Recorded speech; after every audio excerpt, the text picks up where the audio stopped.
दोस्तों, यह बात सत्य है कि कोई व्यक्ति गरीब नहीं होता।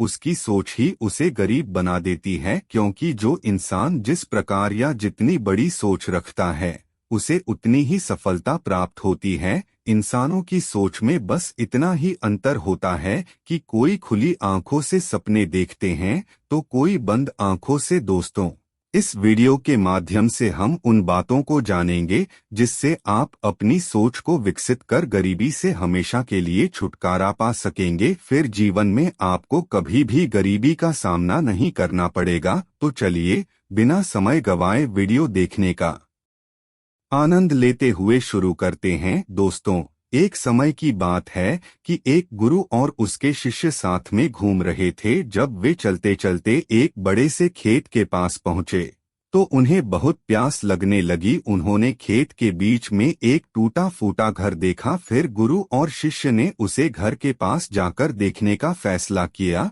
और उन्होंने घर के दरवाजे पर खटखटाया। कुछ ही देर में दरवाजा खुलता है और अंदर से एक आदमी निकलता है जिसके साथ उसकी पत्नी और 3 बच्चे भी होते हैं। वे सभी बहुत पुराने फटे कपड़ों में थे। गुरुजी विनम्रता से उन लोगों से बोलते हैं।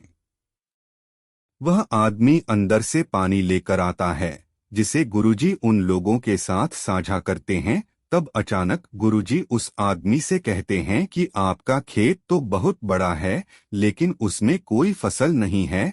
फिर आप लोगों का गुजारा कैसे चलता है गुरुजी? इस तरह गुरुजी के ये बोल सुनते ही उस व्यक्ति का मन हंसी से भर उठा। वह व्यक्ति कहता है, हमारा गुजारा एक भैंस से होता है जो हमें काफी दूध देती है। उस दूध को बेचकर हम कुछ पैसे कमाते हैं जिससे हमारा गुजारा चलता है।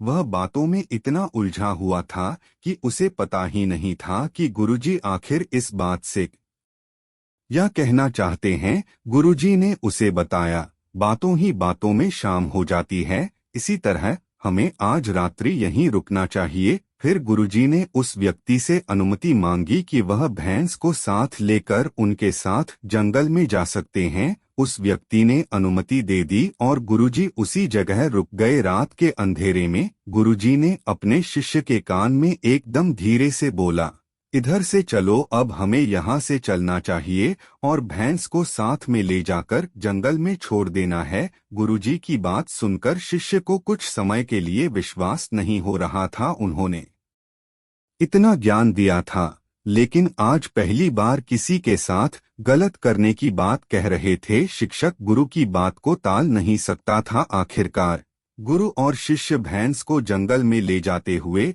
उसे ऐसी जगह में छोड़ देते हैं जहां से वह बहुत मुश्किल से वापस आ सकता है। यह घटना शिष्य के मन में लगभग 10 साल तक खटकती रही। फिर उसने खुद को एक बड़े गुरु के रूप में स्थापित कर दिखाया तो उसके मन में विचार आता है कि क्यों न उसे व्यक्ति से मिला जाए और उसकी कुछ आर्थिक मदद ही कर देंगे ताकि उसकी आगे की जिंदगी खुशहाल हो सके। इसी विचार से वह निकल पड़ा और कुछ ही समय में उसे व्यक्ति के पास पहुंच गया, लेकिन वहां का दृश्य देखकर वह चकित हो जाते हैं, क्योंकि अब उसे खेत में बहुत से वृक्ष थे जिसमें बहुत सारे फल भी लगे थे और झोपड़ी की जगह एक विशाल घर था। यह सब देखकर वह शिष्य मन में विचार करने लगा कि हो सकता है भैंस के चले जाने के कारण वह व्यक्ति सब कुछ बेचकर यहाँ से चला गया होगा। और यही सोचते हुए वापस लौटने लगते हैं, तभी उसकी नज़र उसे व्यक्ति पर पड़ती है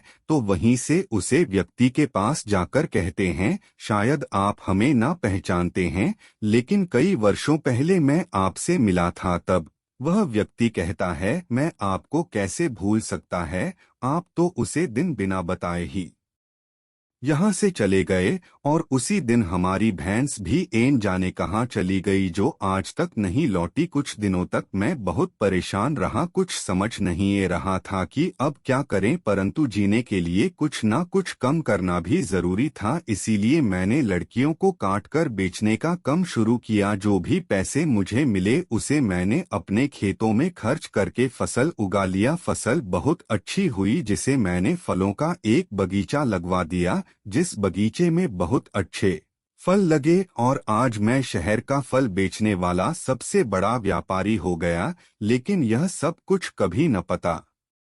अगर वह भैंस यहाँ से एन गई होती, क्योंकि उसी बहस के कारण मैं कोई दूसरा कार्य नहीं करना चाहता था। उसके जाने के बाद मैंने कार्य का दूसरा रास्ता चुना जिससे मैं पैसा कम सकूं, लेकिन आज मैं अपनी जिंदगी से बहुत खुश हूँ और शहर का सबसे बड़ा व्यापारी भी हूँ। यही बात सुनकर शिष्य कहता है, यह कार्य तो तुम पहले भी कर सकते थे। तब वह व्यक्ति बोला, कर तो सकता था, परंतु उसे समय मेरी जिंदगी बिना मेहनत किए भी चल रही थी। इसी कारण मुझे कभी इस बात का एहसास ही नहीं हुआ कि मैं भी कभी कोई दूसरा काम कर सकता है। मुझे यही कारण समझ में आया कि मैंने कभी कोशिश नहीं की। लेकिन जब भैंस चली गई तब मुझे एहसास हुआ कि मैं कोई अन्य काम भी कर सकता हूँ। मैंने उसी समय यह फैसला किया कि अब मैं अपने जीवन में जो कुछ भी करूँगा उसे अपने दम पर करूँगा। इसी कारण से आज मैं यहाँ तक पहुँचा हूँ। दोस्तों, यह कहानी सुनकर आपको सोचना चाहिए कि आपके जीवन में कोई रुकावट नहीं है, और अगर कोई रुकावट है तो आपको उससे आगे बढ़ने की कोशिश करनी चाहिए। आपके पास खोने के लिए बहुत कुछ है, लेकिन कामयाबी के बाद पूरी दुनिया जीतने की शक्ति भी है। दोस्तों, हमें उम्मीद है कि आपको यह वीडियो अच्छी लगी होगी। आप इसी तरह के ज्ञानवर्धक और पौराणिक कथाओं को सुनने के लिए हमारे चैनल को सब्सक्राइब करें और वीडियो में लिखें, जय श्री कृष्ण।